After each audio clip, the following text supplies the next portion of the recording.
So when someone says computer or a computer case, what image comes to your mind?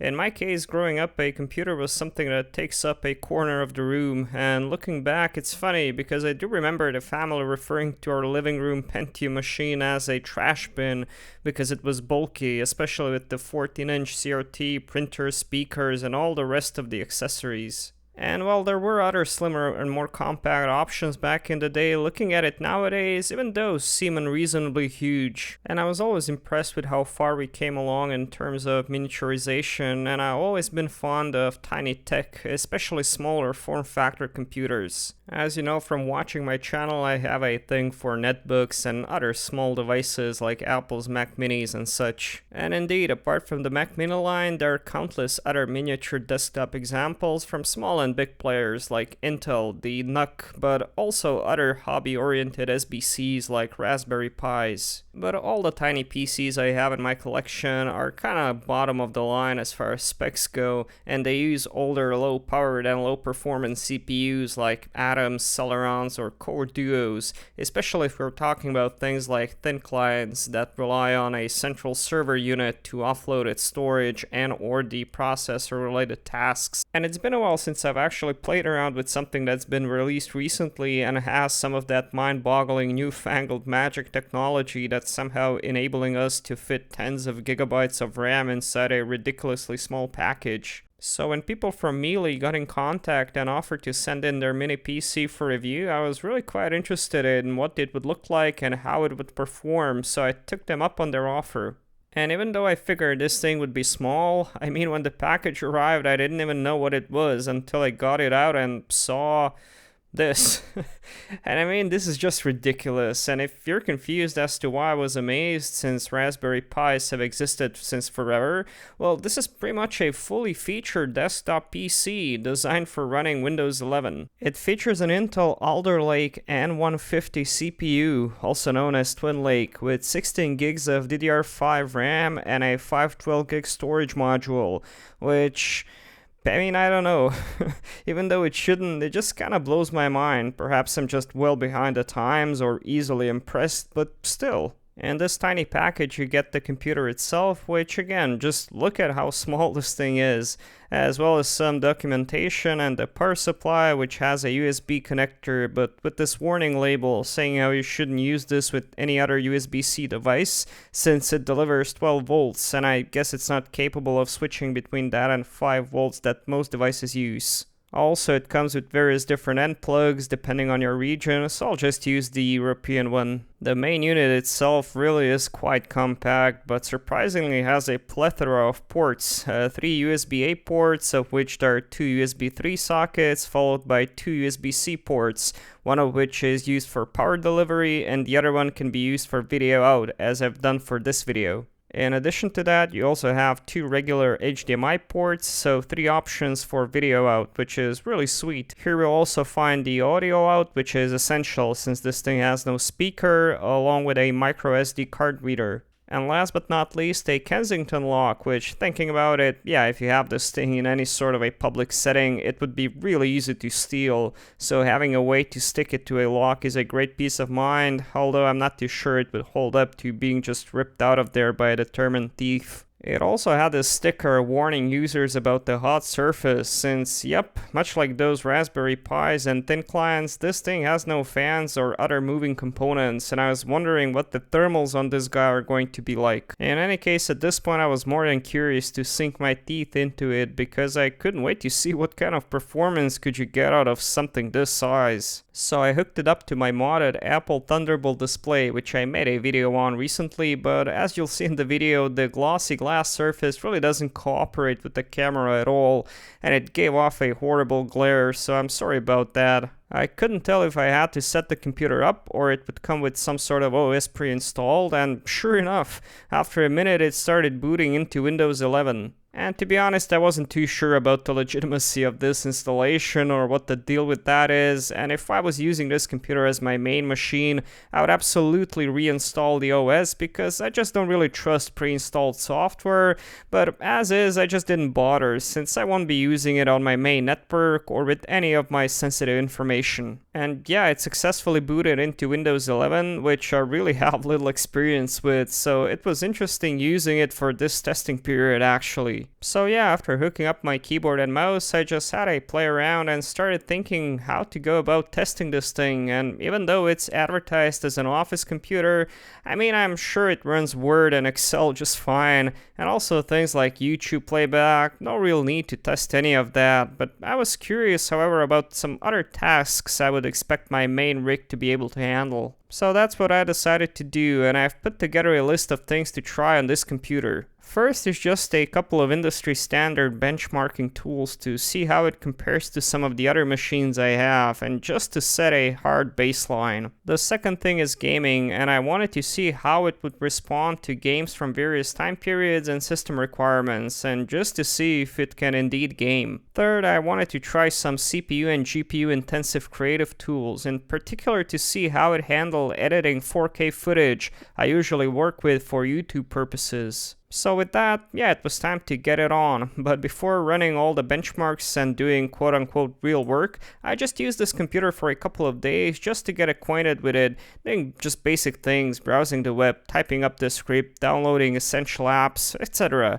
And I have to say, if no one had told me I was running some sort of a micro light size compromised PC, I don't think there's any chance I'd notice. That being said, I of course wanted to formally benchmark the thing, and I started by downloading Geekbench 6 and stress testing the CPU and other functions. Now, I'm in no way an expert on the current state of modern CPUs, and I've never had the newest and the hottest hardware, and while the machine I'm daily driving now, which is an M1 Max MacBook Pro, is plenty powerful, it is 4 years old at this point. So I didn't know what to expect from these older lakes from Intel, and according to Geekbench, this particular unit scored around 850 points in single core and around 2200 points in multi-core, which for comparison is higher than that 2020 Asus notebook we took a look at last year, which ran Ryzen 3, but is of course a pretty low performing CPU by, modern standards. And even though spec-wise this thing might not be very impressive on paper,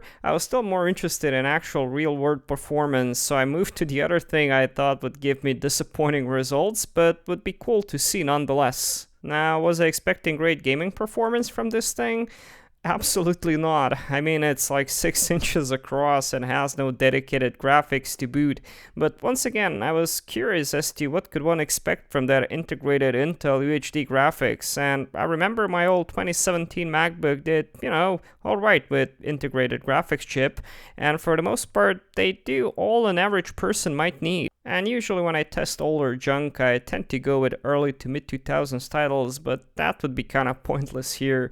So I decided to kick it up a notch and try some slightly newer and advanced titles, late 2000s, early 2010s. But I just couldn't help myself. I had to see how the original Crysis would perform, just because I know how it runs on older systems, and I do have to say, just because I didn't know what to expect, damn, steady 60 FPS on medium settings? Are you kidding me? Well, steady is perhaps a bit of a strong word, since there was some screen tearing which seemed to be helped somewhat by VSync and motion blur, which, But as far as sheer performance and frame rates goes, pretty sick if you ask me. Even on higher settings, it hung around 30 to 40 range steadily. But I did of course have some real issues with more modern titles, even as old as GTA 5, and even though I knew it technically should be able to run on this hardware, I had absolutely no luck getting it into the actual story mode. The game would start to load, and eventually crash, no matter what I did, and Lord knows I've tried everything. Running the game in compatibility mode, running as an administrator, modifying the settings, XML file, downloading all sorts of patches and additional DLL files,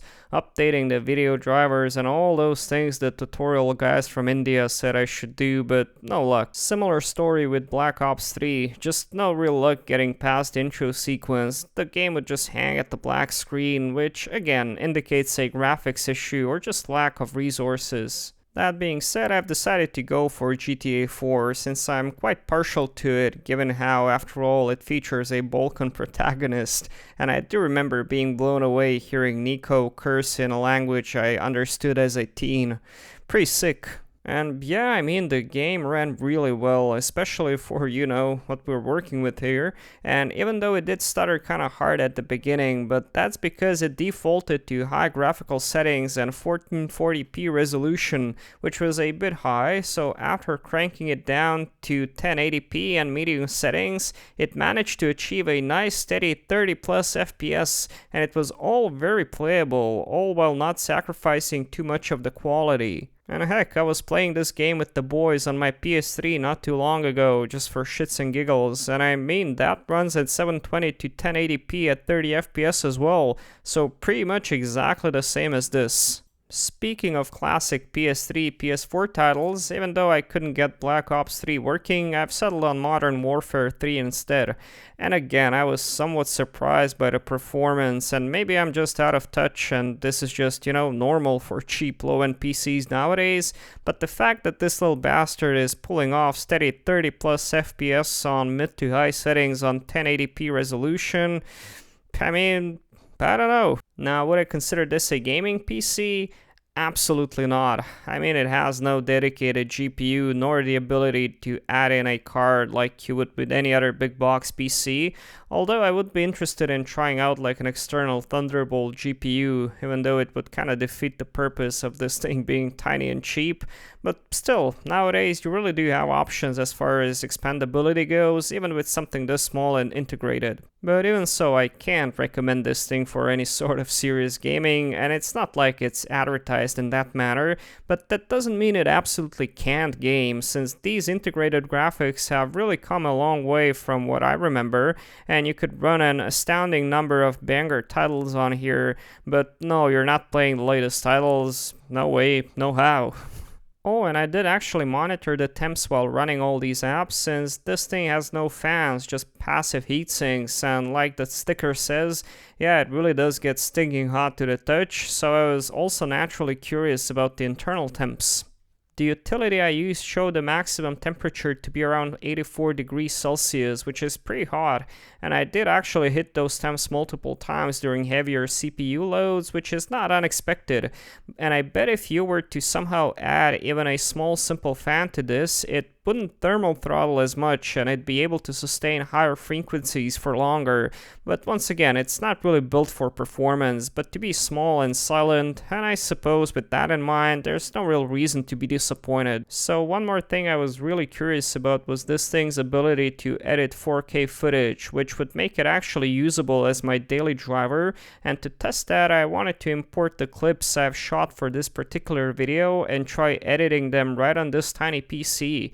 And so I've hooked up my iPhone using that spare USB-C port, and yeah, Windows 11 allows you to directly import the media using the Photos app, which took a bit of time, but in the end I was able to import all the necessary files. And as far as what I would use to edit them, well, I usually use Final Cut Pro on my Mac, but I do have some experience using DaVinci Resolve, so that's what I've decided to use here, and I really do like how similar it is, and also it's reasonably powerful, especially for being free.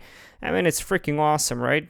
And if you're not dealing with a ton of post-production work or color correction or a whole buttload of effects, yeah, it works extremely well in my experience, even on older and less powerful PCs. Once I got the footage itself onto the device, I was again happy to see it play that 4K footage with absolutely no issues, which gave me hope that the editing process itself would be doable. But before actually getting down to editing, I wanted to switch venues since I didn't feel like dragging all the audio stuff and my storage unit. So from this point on, we're at my main workstation, and yep, all the footage you just saw was edited down on this ridiculously efficient little slice of a computer. And it handled that 4K footage like a champ, and the hardest part really for me was the fact that I wasn't in my Final Cut save space, and when you get used to something, the hardest thing sometimes is just the change itself. But DaVinci here is similar enough, and I do in fact enjoy using it from time to time, even though I'm not as efficient at it, but practice does come in super handy. Now, would I want to use this instead of my main rig? No, I would not. It wasn't nearly as smooth as my Mac, and I could tell it was struggling, but in case my main computer died, Lord forbid, I would have absolutely no issues resorting to this as my main backup, since at least for me it pretty much does what I need. It handles boring office work, productivity, plays my content up to 4K, edits fine, heck, it even games, as long as you temper your expectations a tad. And it's still probably smaller than most of the charging bricks and adapters we all use to power our notebooks, which again to me is just kinda cool to say the least. Now, this company, MeLE, didn't pay me to say any of these things. In fact, they had no input in making up this video, nor am I providing any sort of affiliate link, although I will post a link to where you can get one of these if you're interested. They just sent over this unit for me to take a look at, and this version with 16 gigs of RAM and 512 gig SSD is going for around between $200 to $300. I guess depending on where you buy it and the discount they provide, but they do have cheaper and more expensive options, with the top of the range rocking a Core i5 CPU with 32 gigs of RAM and a 1TB SSD in the same form factor, which sounds pretty cool. And if you for some reason need or want a small form factor computer like this, yeah, it seems like a great option as long as you're okay with its limitations and integrated design. But the actual reason I accepted MeLE's offer to send this in for review is actually because, well, I enjoy doing projects with small computers like the one I did with my MeLE PC, where I stuck it in a Macintosh case. And well, let's just say that I've acquired some more cases, and I think this little machine will make a perfect candidate to stick in a cool project case, so keep your eye out for that. And yeah, hope you had fun looking at this fascinating piece of tech, and if you did, great. You might find some of my other videos interesting too. I do geeky stuff like this every week. Reviews, repairs, restorations, retrospectives, and all sorts of other nerdy stuff. If you'd like to support what I do, you can do so on Patreon for just $1 a month, or more if you'd like. You'll get early access to my videos, and I usually have a couple on there for my Patreons to check out and enjoy first. And if you'd like to chat with me and other users, you can join our Discord server. All the links will be in the video description. Thanks, and I'll see you again soon. Cheers.